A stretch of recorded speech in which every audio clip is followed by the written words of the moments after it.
കൊടും ചൂടിൽ വൈദ്യുതി ഉപയോഗം കുതിച്ചുയർന്നതോടെ കേരളം പവർ കട്ടിന്റെ വക്കിൽ.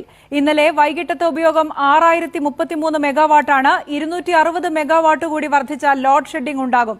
സംസ്ഥാനത്തിന്റെ വൈദ്യുതി വിതരണ ശൃംഖലയുടെ പരമാവധി ശേഷി 6300 മെഗാവാട്ടാണ്. ഈ അളവിലേക്ക് ഉപയോഗമെത്തിയാൽ ഫീഡർ ഓഫ് ചെയ്ത് ലോഡ് ഷെഡിംഗ് ഏർപ്പെടുത്തും. വൈദ്യുതി ഉപയോഗം കുതിച്ചതോടെ ഇപ്പോൾ തന്നെ പലയിടത്തും അപ്രഖ്യാപിത വൈദ്യുതി നിയന്ത്രണമുണ്ട്. വൈദ്യുതി പ്രതിസന്ധി രൂക്ഷമാവുകയാണ് സംസ്ഥാനത്ത്. ഇപ്പോൾ തന്നെ കൊടും ചൂട് കൂടുന്നു, അതോടൊപ്പം വൈദ്യുതി ഉപഭോഗം കുതിച്ചു വരികയാണ്. സംസ്ഥാന ചരിത്രത്തിൽ ഏറ്റവും ഉയർന്ന പ്രതിദിന വൈദ്യുതി ഉപഭോഗമാണ് ഇന്നലെ രേഖപ്പെടുത്തിയിരിക്കുന്നത്. 117.15 ദശലക്ഷം യൂണിറ്റ് വൈദ്യുതി ഉപഭോഗമാണ് ഇന്നലെ രേഖപ്പെടുത്തിയത്. സംസ്ഥാനത്ത് ഇതുവരെ ഒരു ദിവസം ഉപയോഗിച്ച വൈദ്യുതിയുടെ ഏറ്റവും ഉയർന്ന കണക്കാണിത്. വൈകുന്നേരത്തെ വൈദ്യുതി ആവശ്യകതയും സർവകാല റെക്കോർഡിൽ എത്തിയിരിക്കുകയാണ്. 6033 മെഗാവാട്ടാണ് ഇന്നലെ വൈകുന്നേരത്തെ വൈദ്യുതി ആവശ്യകത വന്നത്. കഴിഞ്ഞ ദിവസം, അതായത് തലേ ദിവസം ഇത് 6012 മെഗാവാട്ട് ആയിരുന്നു. അപ്പോൾ ഒരു ദിവസം തന്നെ 20 മെഗാവാട്ടിന്റെ വർധന ഉണ്ടാവുകയാണ്. സംസ്ഥാനത്ത് വൈദ്യുതി പ്രസരണ ശൃംഖലയുടെ ഏറ്റവും പരമാവധി ശേഷി അത്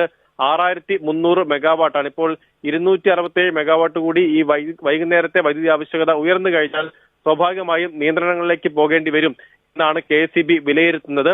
ഇപ്പോൾ തന്നെ സംസ്ഥാനത്തെ ഉൽപ്പാദനം, അത് ഡാമുകളിൽ സംഭരണശേഷിയുടെ 30% താഴെ അളവിലാണ് വെള്ളമുള്ളത്. നീരൊഴുക്ക് കുറവാണ്.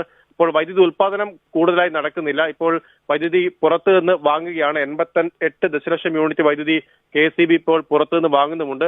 അപ്പോൾ 6300 മെഗാവാട്ടിലേക്ക് എത്തിക്കഴിഞ്ഞാൽ ലോഡ് ഷെഡിങ്ങിലേക്ക് പോകേണ്ടി വരും. ഇങ്ങനെ പോവുകയാണെങ്കിൽ, വേനൽ മഴ കിട്ടിയില്ല എങ്കിൽ സമീപ ഭാവിയിൽ തന്നെ അടുത്ത് തന്നെ ഈ പവർ കട്ടിലേക്ക് പോകേണ്ടി വരും എന്നാണ് നിഗമനമുള്ളത്. ഇപ്പോൾ തന്നെ ഈ ഓവർലോഡ് ആകുന്നത് കൊണ്ട് പല സബ്സ്റ്റേഷനുകളും അത് നിയന്ത്രിച്ചുകൊണ്ട് പരമാവധി നിശ്ചിത സമയത്തേക്ക് ഇത് ഓഫാക്കിക്കൊണ്ട് ലോഡ് കുറച്ച് നിയന്ത്രണം ഇപ്പോൾ തന്നെ സംസ്ഥാനത്ത് പലയിടത്തും തുടരുന്നുണ്ട്. അത് കൂടുതൽ സ്ഥലങ്ങളിലേക്ക് വ്യാപിപ്പിക്കേണ്ടി വരും. 6300 മെഗാവാട്ടിലേക്ക് വൈകുന്നേരത്തെ ആവശ്യകത എത്തിയാൽ എന്നാണ് KSEB വിലയിരുത്തുന്നത്.